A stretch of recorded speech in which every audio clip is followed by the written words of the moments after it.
قرآن مجید کو کمپائل کرنا حضرت امیر المومنین ابو بکر صدیق رضی اللہ تعالیٰ عنہ کا ایک عظیم الشان کارنامہ ہے۔ پہلے ذرا جمع قرآن کا، یہ قرآن پاک کو جو کمپائل کیا گیا، اس کا پس منظر بتاتا ہوں۔ یاد رہے کہ جنگ یمامہ یہ ایک ایسی جنگ تھی جو مسیلمہ کذاب کے خلاف ہوئی، جس نے معاذ اللہ اپنی نبوت کا دعویٰ کیا، مرتد ہو گیا تھا، اور اس جنگ میں مسلمانوں کو زبردست فتح بھی نصیب ہوئی، مگر ایک غم بھی ساتھ ملا کہ ایک بڑی تعداد میں صحابہ کرام دنیا سے پردہ فرما گئے، شہید ہوئے، اور اس میں ایک اچھی خاصی تعداد حفاظ قرآن کی تھی۔ اب جب اتنے سارے حافظ قرآن دنیا سے چلے گئے تو حضرت عمر فاروق رضی اللہ تعالیٰ عنہ نے اس بات کو ریئلائز کیا، آپ نے فیل کیا کہ کہیں ایسا نہ ہو کہ حفاظ قرآن کی اگر کثیر تعداد شہید ہو گئی تو قرآن کا کچھ حصہ کہیں ضائع نہ ہو جائے، کیونکہ اس زمانے میں قرآن پیپر پر نہیں تھا، اس زمانے میں قرآن کتابی صورت میں نہیں تھا، اس وقت تو قرآن سینوں میں محفوظ تھا، یا مختلف پرچوں پر، تو بکری کے شانوں پر یا لکڑی کے تختوں پر لکھا ہوا تھا،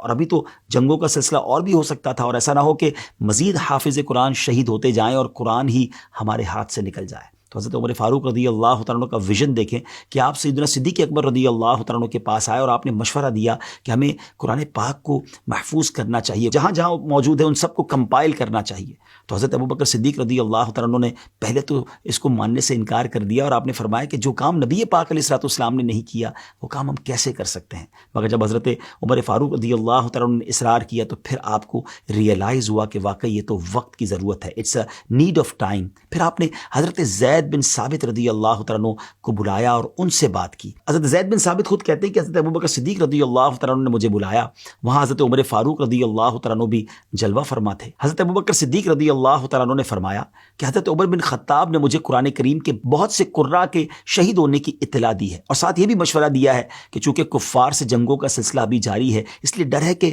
حفاظ قرآن کی اگر کثیر تعداد شہید ہو گئی تو قرآن کا کچھ حصہ کہیں ضائع نہ ہو جائے، لہٰذا قرآن مجید کو میں جمع کرنے کا حکم دوں۔ لہٰذا اے زید، آپ عقل مند نوجوان ہیں، ہمیں آپ میں کوئی عیب نظر نہیں آتا، اور آپ تو رسول کریم علیہ الصلوۃ والسلام کے پاس وحی لکھا کرتے تھے، اس لیے یہ عظیم کام آپ ہی کیجئے اور تمام قرآنی آیات کو مختلف جگہوں سے لے کر ایک جگہ جمع کر دیجئے۔ اس وجہ سے حضرت زید بن ثابت رضی اللہ تعالیٰ عنہ فرمایا کرتے تھے کہ اگر مجھے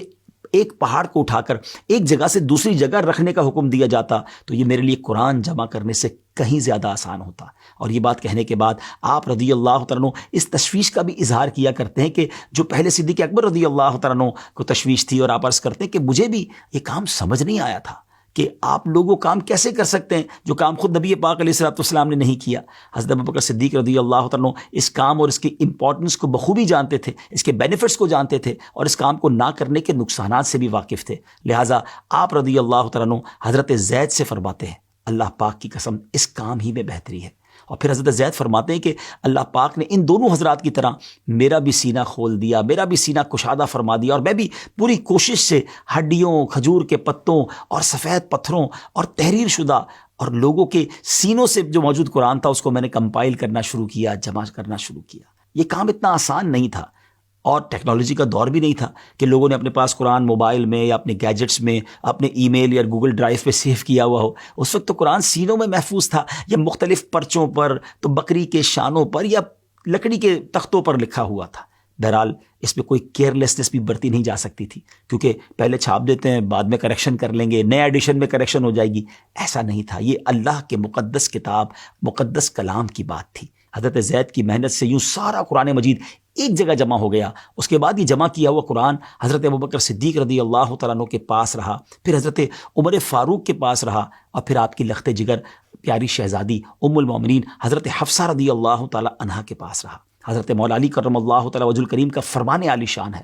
مصاحف میں سب سے زیادہ ثواب حضرت ابوبکر صدیق رضی اللہ تعالیٰ عنہ کا ہے، اور اللہ پاک ان پر رحم فرمائے کہ انہوں نے سب سے پہلے قرآن پاک کو جمع فرمایا۔ کتنی بڑی نیکی حضرت ابوبکر صدیق رضی اللہ تعالیٰ عنہ سے رب نے کروائی، سبحان اللہ۔ اور پھر اس کے بعد یہ سلسلہ آگے کیسے بڑھا، کیونکہ یہاں تو ایک بک کے اندر ایک مسودے کے طور پر قرآن موجود تھا۔ پھر حضرت عثمان غنی کے مزار پر اللہ کروڑوں رحمتوں کی بارش نازل فرمائی کہ انہوں نے پھر اس کی کتابت فرمائی، اس کی مزید کاپیز بنی اور دنیا بھر میں اس کو بھجوایا گیا۔ یہ کیا عظیم صحابہ تھے، کیا انداز تھا، قرآن سے اور اسلام سے کیسی محبت تھی۔ اللہ کریم تربت صدیق اکبر پر اپنی کروڑوں رحمتوں کی بارش نازل فرمائے، اور ہمیں قرآن پاک سے سچی محبت بھی نصیب فرمائے۔ ان صحابہ نے تو بڑی محنت کی قرآن پاک کو جمع کرنے کے لیے۔ ہم تو کسی بک اسٹال سے جا کر خرید لیتے ہیں، لیکن کیا اس کو پڑھتے بھی ہیں، اس کو سمجھتے بھی ہیں، اور کیا قرآن سے اتنی محبت بھی کرتے ہیں؟ ضرور سوچئے گا۔ صدیق اکبر رضی اللہ عنہ کا تذکرہ خیر ہوا ہے نا، نیت کر لیں کہ انشاءاللہ اب پابندی سے روزہ